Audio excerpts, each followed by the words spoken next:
آپ سب خوش ہیں؟ اور پھر بھرپور تالیاں آپ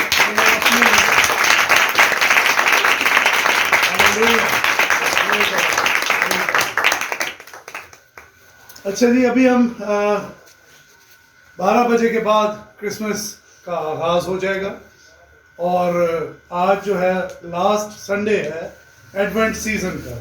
تو ہم جو لاسٹ سنڈے کے حوالے سے ایڈوینٹ سیزن کے جو کینڈل، چوتھی کینڈل ہے، کچھ اس کا متعلق بیان کریں گے، اور پھر آگے ہم کرسمس کے پیغام پر چلے جائیں گے. Switch over.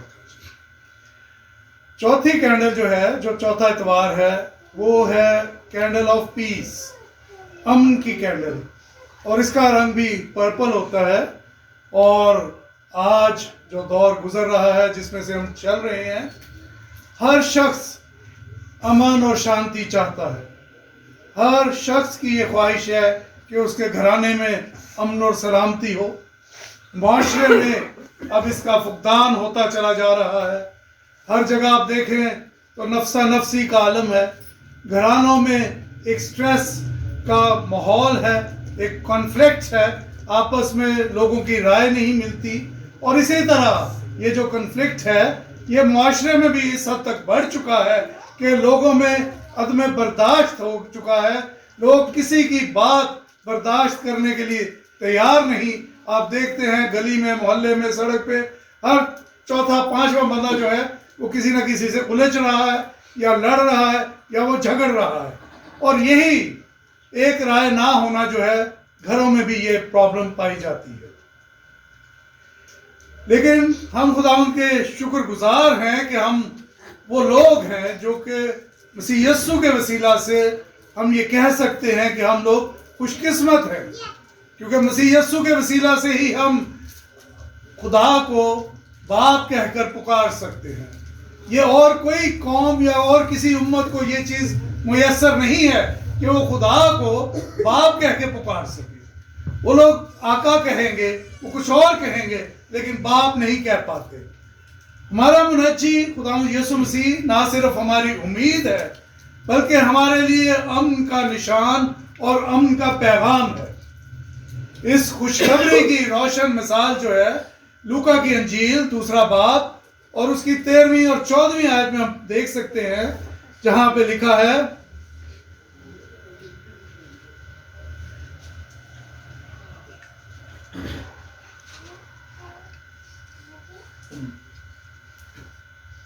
اور یکایک اس فرشتہ کے ساتھ آسمانی لشکر کی ایک گروہ خدا کی حمد کرتی اور یہ کہتی ظاہر ہوئی کہ عالم بالا پر خدا کی تمجید ہو، اور زمین پر ان آدمیوں میں جن سے وہ راضی ہے صلح.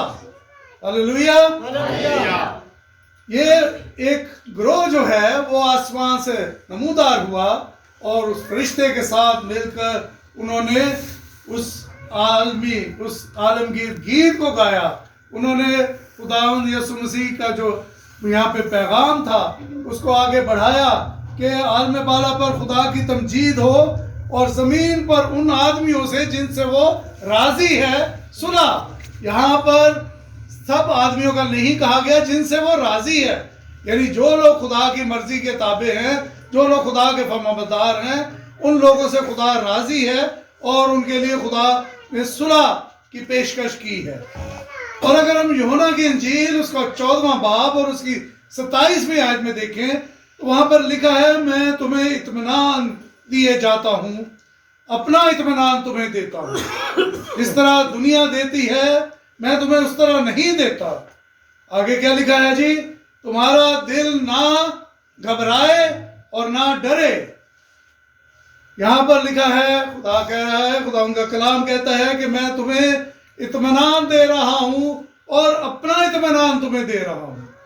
جس طرح دنیا دیتی ہے میں تمہیں اس طرح نہیں دیتا. دنیا کس طرح دیتی ہے ہم سب جانتے ہیں. جب تک کسی کو کوئی مفاد ہے تو وہ کسی کے ساتھ بہتری کرے گا. اگر کوئی مفاد نہیں ہے، اگر کوئی بینیفٹ نہیں ہے، اگر کوئی مطلب نہیں ہے، تو سلام دعا لینا بھی اس کے لیے کجا ہے. وہ ہاتھ بھی ملائے گا تو ایسے ہلکا سا کہ پتا کہ اس سے اچھا تھا میں نہ ہی ہاتھ ملاؤں. تو یہاں پر خداوند کا پیغام ہے، خداوند کا کلام یہ بتا رہا ہے کہ جس طرح دنیا تمہیں دیتی ہے، دنیا اپنے مطلب کے لیے دیتی ہے، اپنے مقصد کے لیے دیتی ہے، اپنے لالچ کے لیے دیتی ہے، خدا اس طرح نہیں دیتا. اور وہ اس لیے دیتا ہے کہ تمہارا دل نہ گھبرائے اور نہ ڈرے. بلند آواز میں کہیے گا، نہ ڈرے. پریز دا لارڈ. میرے عزیزو، ہم جانتے ہیں کہ پیدائش کی کتاب میں ہم پڑھتے ہیں کہ آدم اور حوا، جو خدا نے آدم کو خلق کیا، بنایا، اور اس کے بعد باغ عدن میں ان سے جو نافرمانی ہوئی، اور وہاں پر انسان کا اور خدا کا جو رشتہ تھا اس میں دراڑ آ گئی، وہ رشتہ ٹوٹ گیا. اور پھر خدا نے اسی وقت، اسی عرصے میں خدا نے پلان کیا کہ میں اپنے اکلوتا بیٹا اس دنیا میں بھیجوں گا.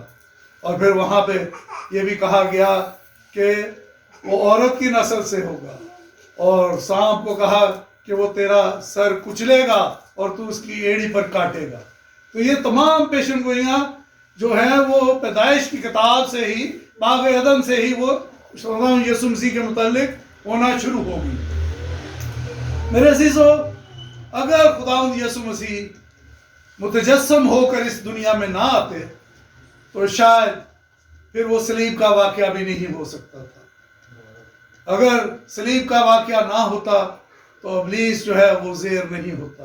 ابلیس قبر اور موت پر خداوند یسوع مسیح جس طرح فاتح ہوئے، اور کسی نے کیا خوب کہا کہ لوگ دنیا میں پیدا ہونے کے لیے آتے ہیں، لیکن خداوند یسوع مسیح کا دنیا میں آنے کا مقصد جو ہے وہ صلیبی موت تھی. وہ صلیب پر بلیدان ہونا تھا تاکہ تمام دنیا کو نجات کا وہ پیغام مل سکے، نجات کا وہ بھید مل سکے، جس کے وسیلہ سے دنیا جو ہے، لوگ جو ہیں وہ ہمیشہ کی زندگی پا سکے. میرے عزیزو، ہم دیکھتے ہیں کہ آج اگر ہم خداوند یسوع مسیح کو اپناتے ہیں، خداوند یسوع مسیح کو اپنا نجات دہندہ مانتے ہیں، اگر ہم خداوند یسوع مسیح پر ایمان لاتے ہیں، اگر ہم اپنے گناہوں سے توبہ کرتے ہیں، تو پھر مسیح یسوع جو ہے ہمارے دلوں میں، ہمارے گھروں میں، ہمارے معاشرے میں وہ اطمینان کی فضا جو ہے وہ پیدا کرنے میں قادر ہے. وہ ہماری زندگیوں میں اطمینان بخش دیتا ہے، وہ ہماری زندگیوں میں صلح بخش دیتا ہے، وہ ہماری زندگیوں میں شانتی اور امن، ہماری زندگیاں بن سکتی ہیں اگر خداوند یسوع مسیح ہماری زندگی میں آ جائے. آج بھی یہ خوبصورت وعدہ جو ہے، اس کی آواز ہم لوگ ہوا میں، فضا میں محسوس کر سکتے ہیں جب ہم اپنے منجی خداوند یسوع مسیح کے پیدا ہونے کی عید منانے کو. اب بڑھتے ہیں ہم اس سے آگے. یہ میں نے کہا تھا کہ یہ چوتھی کینڈل کے حوالے سے ہے، کیونکہ پہلی جو کینڈل ہے ایڈوینٹ سیزن کا پہلا سنڈے جو ہے، وہ شمع جو ہے وہ امید کو ظاہر کرتی ہے. دوسری جو شمع ہے دوسرے اتوار کی، وہ محبت کو ظاہر کرتی ہے. تیسری شمع جو ہے وہ خوشی کو ظاہر کرتی ہے، اور چوتھی شمع جو ہے وہ اطمینان کو اور تسلی کو اور امن کو ظاہر کرتی ہے. اور یہ روح کے پھلوں میں سے یہ جو چیزیں ہیں، یہ روح کے پھل ہیں جن کا ذکر کیا گیا. اب ہم خدا ان کے شکر گزار ہیں کہ خدا نے ہمیں زندوں کی زمین پر رکھا اور ہم خدا یسوع مسیح کے پیدا ہونے کی عید منانے کو ہے. اس کو عید ولادت المسیح بھی کہا جاتا ہے، دنیا بھر میں اس کو کرسمس کہا جاتا ہے، اور ہمارے پاکستان میں اور شاید انڈیا میں، بر صغیر میں اس کو ایک اور نام سے پکارا جاتا ہے. ہمارے دیہاتوں میں یہ نام لیا جاتا تھا. ذرا بلند آواز سے میں سننا چاہوں گا کہ وہ کیا نام ہے اس دن؟ بڑا دن، بڑا دن. ہاللیلویا. میرے عزیزو، دن، سردیوں کے دن ہم سب جانتے ہیں کہ یہ چھوٹے دن ہو جاتے ہیں. گرمیوں میں دن لمبے اور راتیں چھوٹی ہوتی ہیں، جبکہ سردیوں میں دن چھوٹے اور راتیں لمبی ہو جاتی ہیں.